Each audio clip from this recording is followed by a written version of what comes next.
तो hello everyone, axis bank young bankers का जो है एप्लीकेशन आ गया है। अप्लाई कर सकते हो, लेकिन अप्लाई मत करना। वैसे होगा भी नहीं। अब क्यों नहीं होगा वो पहले मैं बता दे रहा हूँ। उससे पहले आपको ये बता दूँ कि थोड़ा सा लंबा ये वीडियो होगा। अगर अप्लाई करने जा रहे हो तो पहले ये वीडियो को पूरा देख लेना। अगर स्किप करोगे तो बाद में मुझसे एक ही सवाल 4 बार मत करना और रोने मत लग जाना, ठीक है।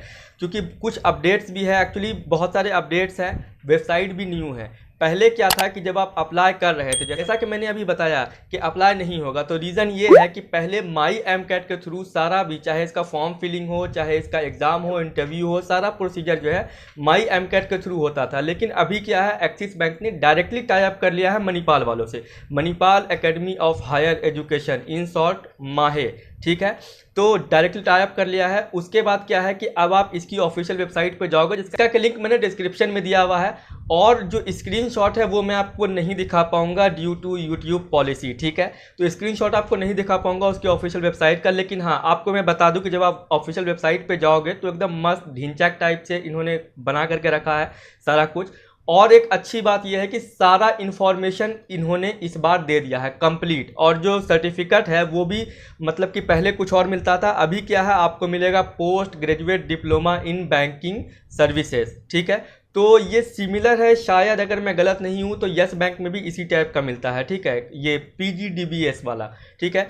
तो आपको मैं एक बात बता दूं कि अप्लाई करने से पहले जब आप अप्लाई पे क्लिक करोगे तो वहाँ पर देखोगे कि आपका जो है लिखा हुआ आएगा एक बहुत ही अच्छी चीज़, जो कि सारा क्लैरिटी कर देता है आपके जॉब प्रोफाइल के बारे में। सबसे पहला लाइन जो पड़ेगा, ठीक है, the allocation of branches officers bank will be as per the business requirement of the bank, the vacancy available at the time of posting, ठीक है। और बैंक जो है गारंटी नहीं करती है प्रीफर्ड लोकेशन का। तो सबसे पहला आपका जो डाउट रहता है कि मुझे मेरा होम लोकेशन मिलेगा कि नहीं, नहीं मिलेगा, ठीक है। मतलब मान के चलो, वो ऐसा इसलिए बोल रहा हूँ कि आपको प्रेफरेंस मिलेगा कि 2-3 जगह आप चूज़ कर सकते हो, लेकिन एट लास्ट उन पे ही डिपेंड करता है वो आपको कहाँ भेजेंगे।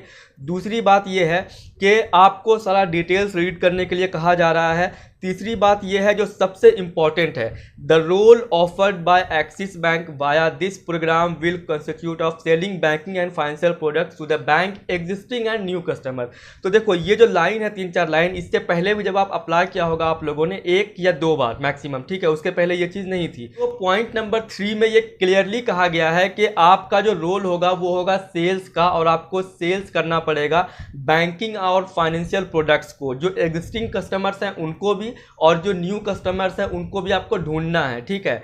तो ये है। उसके बाद द ग्रॉस CTC, मतलब सैलरी का जो इनका स्ट्रक्चर है, जो इन्होंने कह रखा है 4.54 लाख, तो उसमें सारा कुछ इंक्लूड होता है। आपका जो ईयरली बोनस होता है ना, वो भी उसमें इंक्लूड है, ठीक है। तो आप ऐसा मत समझना कि वो सिर्फ आपकी सैलरी है, उस बेस पर तो सैलरी आपकी इन हैंड काफ़ी ज़्यादा हो जाती है, लेकिन उतनी होती नहीं है। 25 से 26, 27 इन हैंड आपको आती है। तो आप ये समझ लो कि उसमें बोनस वगैरह सारा इंक्लूड है, इन्होंने वेबसाइट पर लिखा हुआ है। तो ये हो गई एक बात। अब देख लो, अगर आप अप्लाई करने जा रहे हो तो मैं देखो सारा कुछ बताऊंगा इस वीडियो में। मैंने ऑलरेडी कहा कि थोड़ा सा लंबा होगा, लेकिन पेशेंस के साथ देख लेना, ठीक है। उसके बाद डाउट क्लियर हो जाएगा। तो अब देखो, अब आप अप्लाई करने को जाते हो, आप सोचते हो बाहर में, मतलब आप बाहर से देखते हो बैंक है, AC लगा हुआ है, आप मस्त वो सोचते हो कि क्या मस्त जॉब होगी, लेकिन वैसा होता नहीं है। जो ब्रांच में बैठे रहते हैं उनको भी सेल्स करना होता है। और यहाँ पर तो कह भी दिया गया है कि सेल्स का मतलब सेल करना पड़ेगा बैंकिंग और जो फाइनेंशियल प्रोडक्ट है, एग्जिस्टिंग कस्टमर को भी, न्यू कस्टमर को भी। तो अगर आपको लगता है कि आपसे सेल्स हो पाएगा तो जाना, अदरवाइज अप्लाई मत करना, ठीक है। लेकिन उसके बाद भी बहुत लोग चले जाते हैं। तो अब देखो, ये तो वही बात हो गई ना कि महल में भी रहने का शौक है, सन्नाटे से भी डर लगता है, तो ऐसे तो नहीं चलेगा, ठीक है। तो पहले आप ये चीज़ सोच लो कि महल में रहना है तो सन्नाटे से डर को भगाना पड़ेगा। तो अब मैं आप इसलिए कह रहा हूँ ये, क्योंकि देखो अब आप वहाँ पर जाते हो कुछ और सोच करके, वहाँ पर होने लगता है आपका सेल्स, ठीक है, या फिर जो वर्किंग आवर्स है वो भी 1-2 आवर्स कभी कभी इंक्रीज़ हो जाता है, या मोस्टली टाइम इंक्रीज़ हो जाता है। जैसे कि 6 o'clock तक है तो कभी 7, कभी 8 बज जाते हैं। अब आप सोचते हो कि वो एक सरकारी नौकरी टाइप है, तो वैसा तो होगा नहीं, ठीक है। तो बहुत सारे लोगों को प्रॉब्लम होने लगती है। तो इसलिए मैं बता रहा हूँ, मैंने पहले भी बताया, ऐसा नहीं है कि आप मेरे पहले के कोई से भी वीडियो देख लो, मैंने बताया है कि आप पहले सोच समझ लो, उसके बाद ही प्रोग्राम को ज्वाइन करो। मैं इसी प्रोग्राम के बारे में बात नहीं कर रहा हूँ, किसी भी प्रोग्राम के बारे में, ठीक है। जो एलिजिबिलिटी है, तो एलिजिबिलिटी देखो क्या है कि सेम है जैसा ग्रेजुएशन आपका पहले चाहिए था, था या फिर आप परसुइंग भी हो, लास्ट ईयर में हो, तो आप अप्लाई कर सकते हो, लेकिन eight the time of admission आपको सर्टिफिकेट मार्कशीट वगैरह शो करना पड़ेगा वहाँ पे। उसके बाद अब बता दूं कि देखो अब इसकी नई वेबसाइट है, ठीक है। आप directly Axis bank young bankers program 2022 Google में लिखोगे तो सबसे टॉप पे आएगा www.axisbank वाला जो वेबसाइट होगा, उस पर आप क्लिक करना, ठीक है। उसकी ऑफिशियल वेबसाइट खुलेगी, थोड़ा सा स्क्रॉल डाउन करके नीचे आओगे तो Axis bank young bankers program का दिखेगा आपको ऑप्शन, वहाँ पर नीचे पे एक लिंक दिया गया होगा, उसको आप क्लिक करोगे। तो क्लिक करोगे तो इन्होंने एक मस्त सा वेबसाइट बनाया हुआ, बोले तो ढिंचैक एकदम, पूरी इन्फॉर्मेशन है इसमें।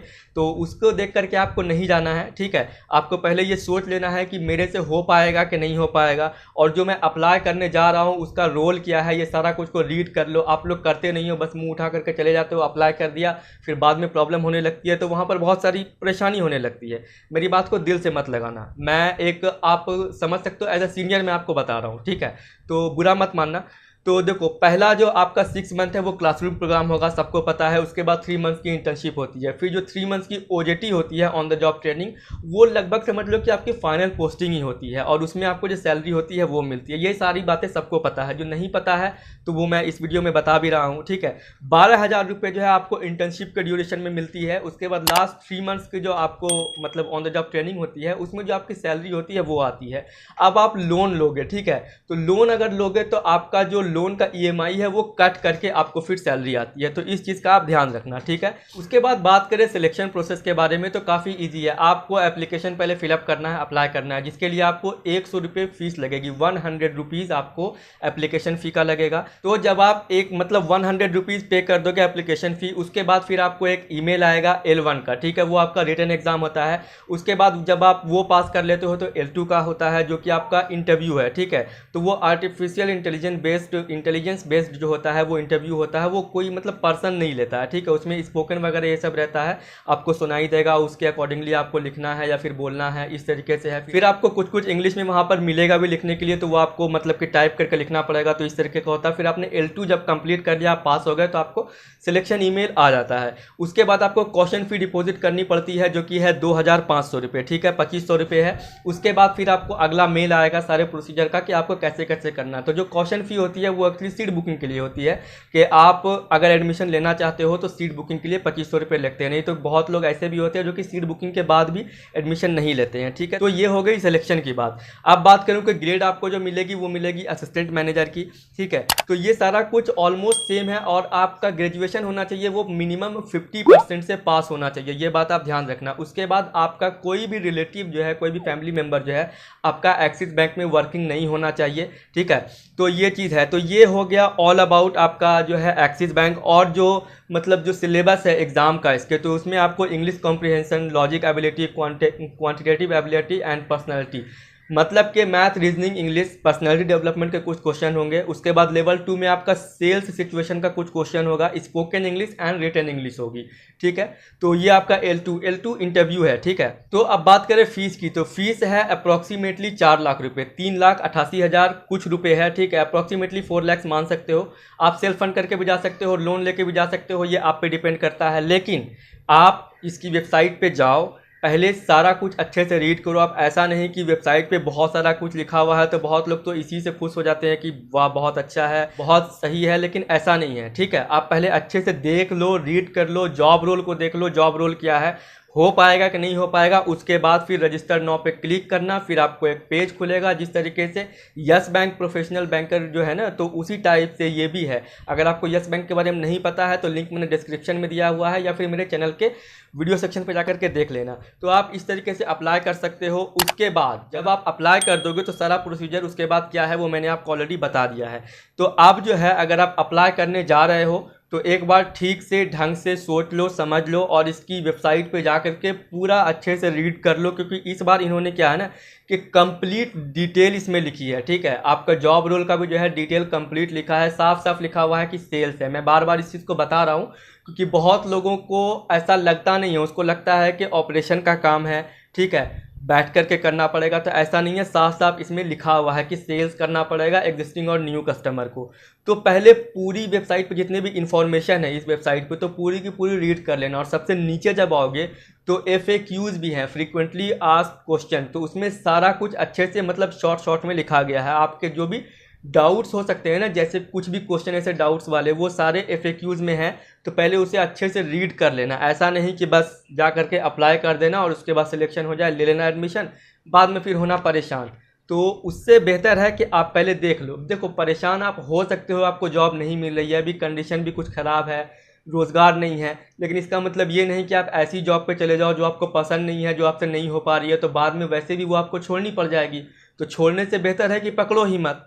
ठीक है, तो इस चीज़ का आप थोड़ा सा ध्यान रखना। अब अगर आप कंप्लीट चाहते हो कि इसके बारे में मैं डिटेल में, जैसे जो भी इसका रोल है और आपको क्या करना चाहिए, ठीक है, और भी बहुत सारे कुछ ऐसे बातें हैं आप चाहते हो कि वो मैं अलग से डिटेल में बनाऊं, तो उसके लिए आपको कमेंट करना पड़ेगा इससे रिलेटेड। ये इसमें मैंने थोड़ा बहुत बता दिया और जो डिटेल्स था वो मैंने आपको बता दिया। और एक बात, ये आप अप्लाई करने से पहले डॉक्यूमेंट्स सारे जो है वो रेडी रखना। एटलीस्ट अप्लाई करने के टाइम पे पैन कार्ड, आधार कार्ड ये आपके पास होना चाहिए। नहीं है तो अभी अप्लाई कर लो, 1 वीक में आ जाएगा। अभी इसका रजिस्ट्रेशन ओपन रहेगा, एटलीस्ट 15-20 डेज तक तो रहेगा ही।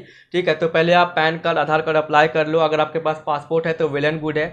10th का मार्कशीट, 12 का, उसके बाद ग्रेजुएशन का जिनके पास है तो अच्छी बात है। और अगर आप परसुइंग हो, मतलब लास्ट ईयर में हो, तो आप अप्लाई कर सकते हो। लेकिन जैसा मैंने बताया, eight the time of admission आपको शो करना पड़ेगा, नहीं तो वैसे भी आपका एडमिशन होगा नहीं। ठीक है, तो ये चीज़ है। तो जो भी ओवरव्यू था, इंपॉर्टेंट डिटेल्स थे, वो मैंने आपको बता दिए। आई होप कि समझ में आया होगा। आप कोई क्वेश्चन है तो वो कमेंट सेक्शन में कमेंट कर सकते हो। तो वीडियो कैसा लगा वो भी आप कमेंट सेक्शन में कमेंट करके बता देना। न्यू हो तो सब्सक्राइब करना। तो फिर मिलते हैं नेक्स्ट वीडियो में। Thank you.